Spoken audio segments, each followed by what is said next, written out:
లక్ష్మీ స్థానం అంటే ఎక్కడ ఉంటుంది అనుకుంటున్నారు?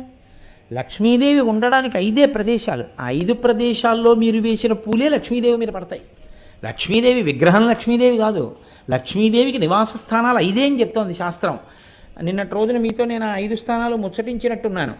ఏనుగు యొక్క కుంభస్థలం, ఆవు యొక్క వెనకతట్టు, పద్మము, ఆ తరువాత బిల్వదళము, స్త్రీ సువాసిని పెళ్ళైన ఆడది పాపట తీసుకునేటటువంటి ప్రారంభ స్థానము.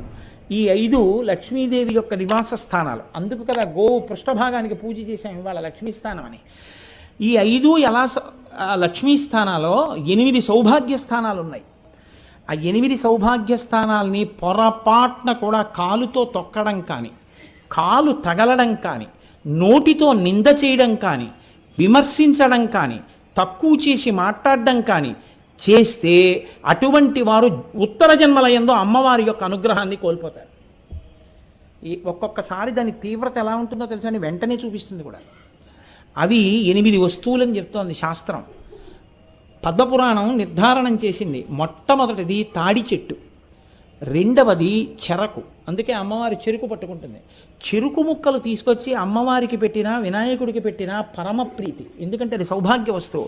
పెళ్లి కూతుర్ని చేస్తే పెళ్లి కూతురు చెరుకు గడలు దానం చేయాలి సువాసినులకి. కాబట్టి చెరుకు గడ, తాడి చెట్టు, రూపుమారిన పాలు అంటే జున్ను కానీ పెరుగు కానీ. 4వది ఉప్పు. ఉప్పుని ఎన్నడూ నింద చేయడం కానీ ఉప్పుని తిట్టడం కానీ చేయకూడదు. 4వది ఉప్పు. 5వది అనుములు. 6వది ఎర్రటి రంగులో ఉండేటటువంటి పువ్వులు. ఈ 6 నేను ఇంకొక 2 స్థానాలు కూడా ఉన్నాయి. జీలకర్ర. 8వది ధనియాలు. ఈ 8 అమ్మవారి సౌభాగ్య స్థానాలు.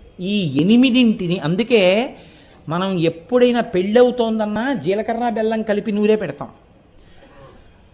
తిన్న ఇంటి వాసాలు ఎక్కెడుతున్నాడు రా అంటాం. ఉప్పు వీధిలో పెట్టినా దొంగతనం చేయరు. ఎందుకో తెలుసండి? ఉప్పు ఎలకలు తిన్నాయిరా అని సామెత, అబద్ధం ఆడడానికి. ఉప్పు తినడము అంటే అమృతం తినడము అని చెప్తోంది ఆయుర్వేదం. ఉప్పే జఠరాగ్నికి జీర్ణశక్తికి హేతువు అని ఆయుర్వేదం చెప్తోంది. కాబట్టి 8 వస్తువులు సౌభాగ్య స్థానములుగా నిర్ణయింపబడ్డాయి.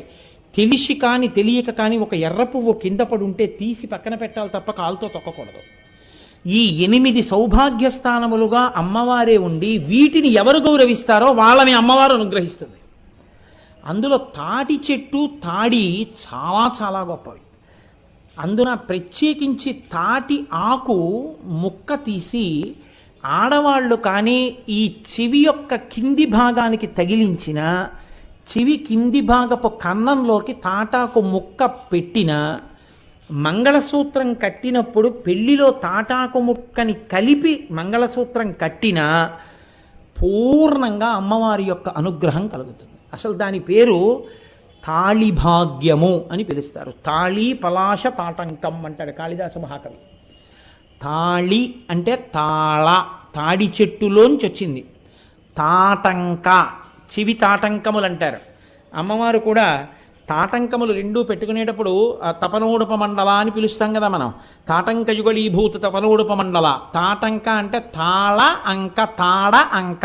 తాటి ఆకు చెవిలోకి పెట్టుకుంటే దాని వలన ఏర్పడినటువంటి మత్స ఏది ఉందో, ఆ తాటి ఆకు తగలడం వల్ల ఏర్పడిన స్పర్శ చేత ఏర్పడిన మత్స ఏది ఉందో అది సౌభాగ్యమునకు కారణమై ఉంటుంది. తాటి కమ్మ, కమ్మలు, కమలములు చివరికి చెవి కమ్మలు అయ్యాయి. లేకపోతే 7గా ఉన్నటువంటి కమలము తీసుకొచ్చి చెవికి పెట్టుకోవాలి. అమ్మవారి యొక్క అనుగ్రహం పరిపూర్ణంగా పొందడం అంటే మెడలో వేసుకున్న మంగళసూత్రం ఎంత గొప్పదో చెవికి పెట్టుకున్నటువంటి తాటంకములు అంత గొప్పవి. మీరొక్కటి జ్ఞాపకం పెట్టుకోండి. నేను మీకు ఒక మాట చెప్తాను. ఇవన్నీ పనికి మాలినవి అన్న భావన మీరు విడిచిపెట్టండి. మన దేశ సార్వభౌమాధికారం అంతా కలిపి మనం త్రివర్ణ పతాకంలో చూసి శాల్యూట్ చేస్తున్నామా లేదా? దాని యందు సార్వభౌమాధికారాన్ని నిక్షేపించి అదే మన జాతి గౌరవం అని నమస్కారం చేస్తున్నామా? పిడికెడు మన్ను తీసి ఇది నా తల్లి, నా మాతృభూమి అని మనం అంటున్నామా లేదా? మెడలో ఒక యజ్ఞోపవీతాన్ని చూసి ఆ యజ్ఞోపవీతాన్ని ఎంతో గౌరవంగా చూసుకుని ఒక్క పోగు పెరిగిపోతే వెంటనే జీర్ణయజ్ఞోపవీతాన్ని విసర్జనం చేస్తున్నామా లేదా? ఒక్కొక్క వస్తువుకి ఒక్కొక్క గౌరవం, ఒక్కొక్క పవిత్రత ఉండి తీరుతాయి. అంత శక్తివంతమైనటువంటి మంగళప్రద వస్తువులలో తాటంకం ఒకటి. పరమశక్తివంతం ఆ తాటంకము. శంకర భగవత్పాదులు అఖిలాండేశ్వరీదేవి అని జంబుకేశ్వర క్షేత్రంలో ఉంది. తిరువాణక్కాయిల్ అంటుంటారు తమిళనాడులో. ఆ జంబుకేశ్వర క్షేత్రంలో అదొక చిత్రమైనటువంటి క్షేత్రం. అప్పు క్షేత్రం అంటే జల సంబంధమైన క్షేత్రం. దాన్ని ఆ కట్టించినటువంటి వాడు కూడా చాలా ఆశ్చర్యకరమైనటువంటి రాజు. ఒక ఆయన 70 దేవాలయాలకి జీర్ణోద్ధరణ చేశాడు. ఆయన కట్టెంగ చోళుడు అని ఆయన కట్టించాడు జంబుకేశ్వర దేవాలయాన్ని. ఆయన అంతకు పూర్వజన్మలో ఆ శివాలయంలో ఉన్నటువంటి శివలింగాన్ని జంబు మహర్షి అనేటటువంటి మహర్షి పూజ చేసేవారు. ఆ శివలింగం ఎండలో ఉంటోంది, దానికి ఆచ్ఛాదన కల్పిద్దామని ఒక సాలెపురుగు రోజు దాని మీద సాలెగూడు వెళ్ళేది.